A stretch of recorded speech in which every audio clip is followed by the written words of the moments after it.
Hello, my friend. It's Steve. When people talk about immigration, they often talk about papers, about jobs, about money.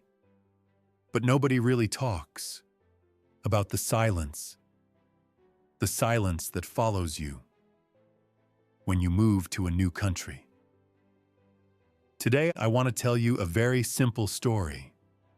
Not a story about success, not a story about failure, a story about one person, my first American friend, and how that friendship slowly gave me my voice back. Take your time. Breathe. This story is slow. Chapter 1. Arriving without a voice. When I arrived in America, I could understand some English. I knew words, I knew grammar rules, but I didn't know how to exist in the language. I didn't know when to speak. I didn't know how loud to be. I didn't know how to interrupt politely. So I stayed quiet. Silence felt safer than mistakes. Chapter 2. Days full of people, nights full of emptiness.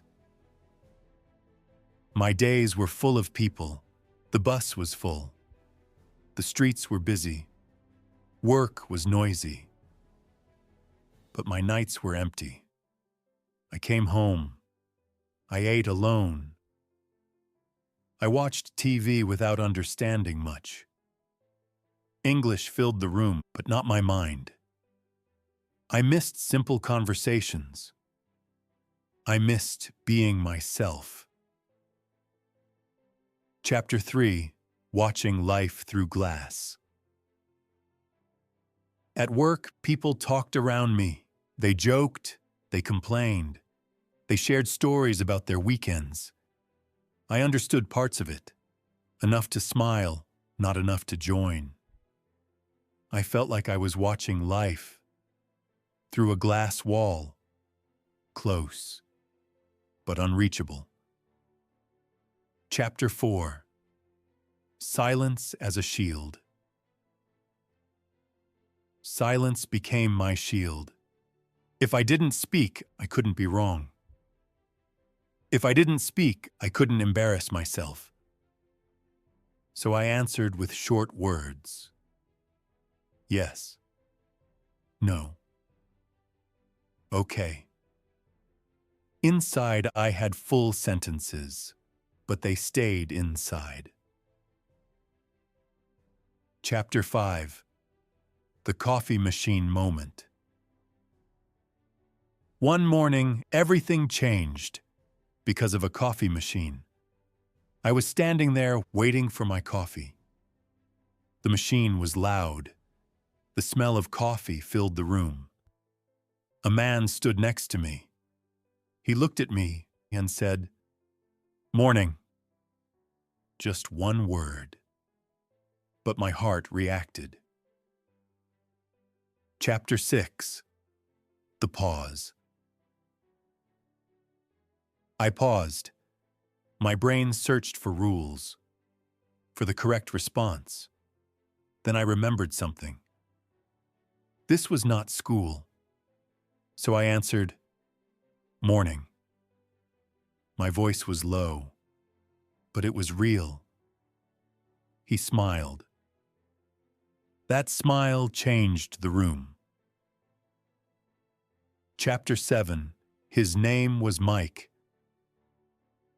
His name was Mike. Nothing special, just Mike. He didn't speak slowly on purpose. He didn't simplify everything. He spoke normally, like I was normal. That mattered more than he knew. Chapter 8. Repetition builds trust. The next day, Mike said hello again. Then again the next day. Small hellos, short exchanges. But repetition builds trust, and trust builds courage. Chapter 9.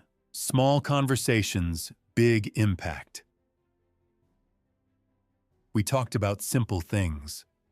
The weather, work, coffee. Sometimes I searched for words. I stopped. I thought. Mike waited. He didn't finish my sentences. That was rare. Chapter 10. Waiting is respect. When someone waits for your words, they respect you. They don't rush you. They don't correct you. Mike waited. That waiting gave me space, and space gave me confidence. Chapter 11. Making mistakes safely. I made mistakes. Wrong words, wrong tense, wrong pronunciation. Mike smiled. Sometimes he laughed, but never at me. Always with me. That difference matters. Chapter 12. English becomes alive. With Mike, English stopped being a test. It became alive. It existed between two people, not in a book, not on an app, in real life. Chapter 13. Confidence grows quietly. Confidence doesn't arrive loudly. It grows quietly, one sentence at a time, one smile at a time. I didn't notice it at first, but I started speaking more.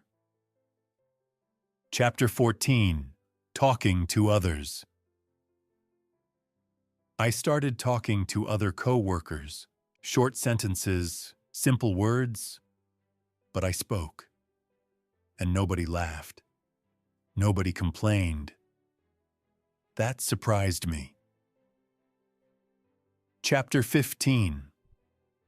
The fear was bigger than reality. I realized something important. The fear in my head was bigger than reality.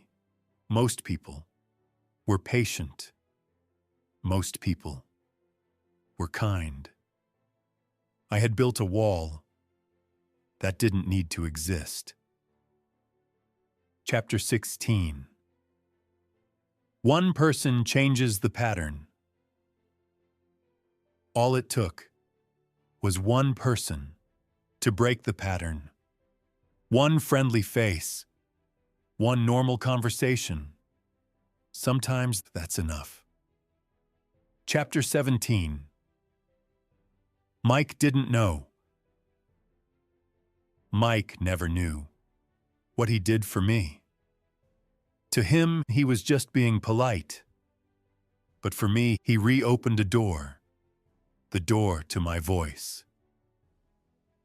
Chapter 18. Language is human.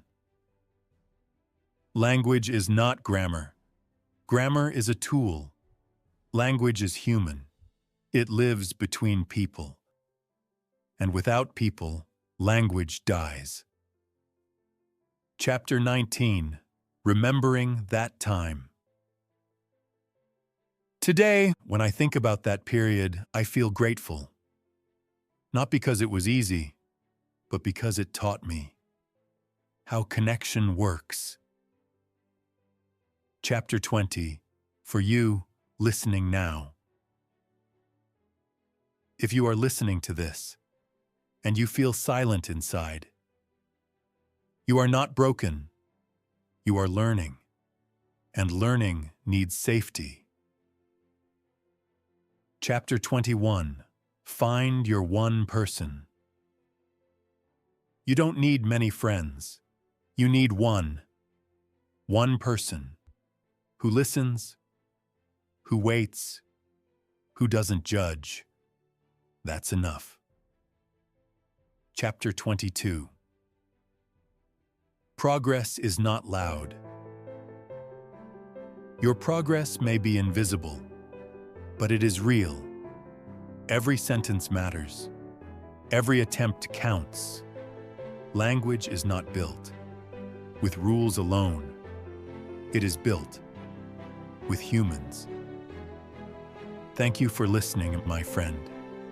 See you in the next story.